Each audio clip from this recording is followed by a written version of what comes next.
have to get our country open. We have to open our country. We did it the right way. We did everything right, but now it's time to go back to work. So I'm going to Arizona. I will see you there. Thank you. Thank you. Hello, everybody. So I'm leaving for Arizona. We're going to be at the Honeywell plant, which is doing great work for us. And it'll be, I think, a great day. I love Arizona. Go ahead, please. I just got information. Nothing to do with our government, but I just got information on that. So we'll find out. We just heard about it. But whatever it is, we'll let you know. But it has nothing to do with our government. Because the House is a setup. The House is a bunch of Trump haters. They put every Trump hater on the committee, the same old stuff.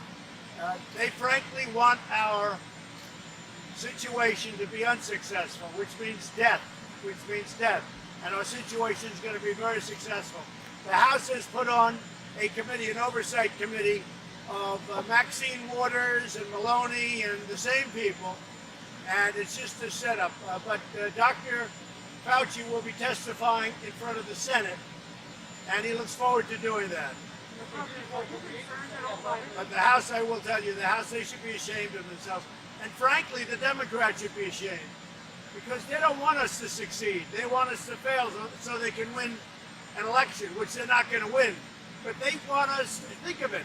They do everything they can to make things as bad as possible. And right now, the stock market's way up. Everybody's excited. They're going back to work safely, but they're going back to work. We're opening up our country again. And this is what we're doing. And I'll tell you, the whole world is excited watching us because we're leading the world. And what happened should never, ever have happened. China should have informed us that they had a problem. Say it? Have you spoken to President Xi about your... I have not spoken to him. No, I have not spoken to him. I might, but I haven't spoken to President Xi. I have not. Yes, Jennifer? New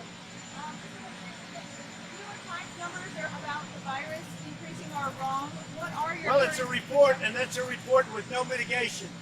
So based on no mitigation, but we're doing a lot of mitigation. And frankly, when the people report back, they're going to be social distancing, and they're going to be washing their hands, and they're going to be doing the things that you're supposed to do. We won't be going into stadiums full bore yet, you know, for events and soccer and football and all of the different events. Baseball, I hope baseball can get going. But they won't be going in full bore yet. At some point, hopefully in the not too distant future. But that report is a no mitigation report, and we are mitigating. Have you heard a definitive answer as to where the virus came from? Have you heard a definitive answer? Well, yeah, I think we do, but I'm going to, we'll be reporting on it over the next period of time, Steve. We'll be reporting. There'll be plenty of people ask me that question, and we will be reporting very definitively over a period of time. Sir, do you have any concerns about all the people who are going to be traveling with you today and their potential to be exposed to the virus? No, I don't have any. Everybody traveling has been tested.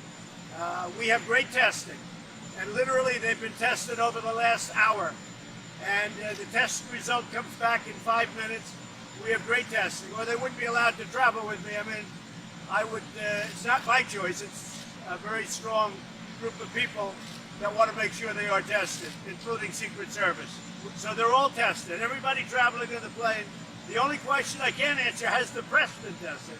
And I suspect maybe, has the press been tested? Steve, have you been tested? Not today. Well, I trust you. I trust you. You're also going... Say it. Wear a mask, sir? It's a, I think it's a mask facility, right? Are you going to wear a mask? If it's a mask facility, I will. Yeah, I don't know if it's a mask facility, but we're going to see Honeywell. They have done an incredible job on many fronts. And so I'm going to pay my respects to a great company and a great state, the state of Arizona. They do make N95 now. They make N95, yeah. And they do, and they make them good.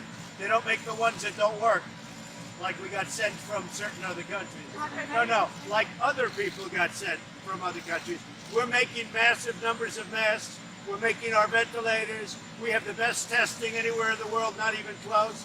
The antibody test, you see what's going on with that? That's going to be something that, look, we have so much testing. I don't think you need that kind of testing or that much testing, but Some people disagree with me and some people agree with me. But we have the greatest testing in the world and we have the most testing in the world. President, many of the states that are beginning to reopen, they're not following their criteria in terms of having 2 weeks of reduced. Well, the cases. governors Why have, do you think yeah, that is? it's a fair question. The governors have, I have given them great discretion. I respect the governors, and I've given them great discretion. If, however, I see somebody doing something that's egregious or wrong, I will stop it in 2 seconds. Many of the governors have called me up and asked my opinion, but, and really a lot of them have, and the relationship is very good. But you know, the governors are given, like on a story like that, where they're going down and they're going down rapidly, but maybe it's short of the 14 days, they're given a certain amount of discretion. If I see something wrong, though, we will stop. Mr. President, on the IHME model, which is now showing 134,000 deaths by August, doubling its previous prediction, are you concerned that that's happening because some of these states are relaxing guidelines too No, early? no, I'm not, because that assumes no mitigation. This is And less. we're going to have mitigation. No, we're letting people out, but the fact that we're letting people go to their jobs, they have to do it. You know, if they held people any longer with the shutdowns, you're going to lose people that way too, and you already have, I'm sure. But between drug abuse and, I mean, they say suicide, a lot of different things. There's no win, just so you know, there's no great win one way or the other, but I'll tell you where there is a win. We're going to build a country. I did it once. 2 months ago, we had the greatest economy in the history of the world, the best employment numbers we've ever had in history, right? I mean, everybody agrees. Even CNN agrees with that one. But I will say this, we're going to do it again, and that's what we're starting. And I view these last couple of days as the beginning. We're going to build the greatest economy in the world again, and it's going to happen pretty fast. If this model is correct, sir, though, is it acceptable to have several tens Well, that's of with no mitigation. We're doing mitigation. We have a lot of mitigation. The fact that they're out, they're mitigating, they're social distancing, they all know that. They're washing their hands a lot. But we have to get our country open. We have to open our country. So you have all reports. Look, models have been very inaccurate. I've seen models that are very inaccurate. They are accurate. But you know, one model that's very important is that if we did this a different way, we would have lost more, much more than 2 million people. And we did it the right way. We did everything right, but now it's time to go back to work. So I'm going to Arizona. I will see you there. Thank you. Thank you.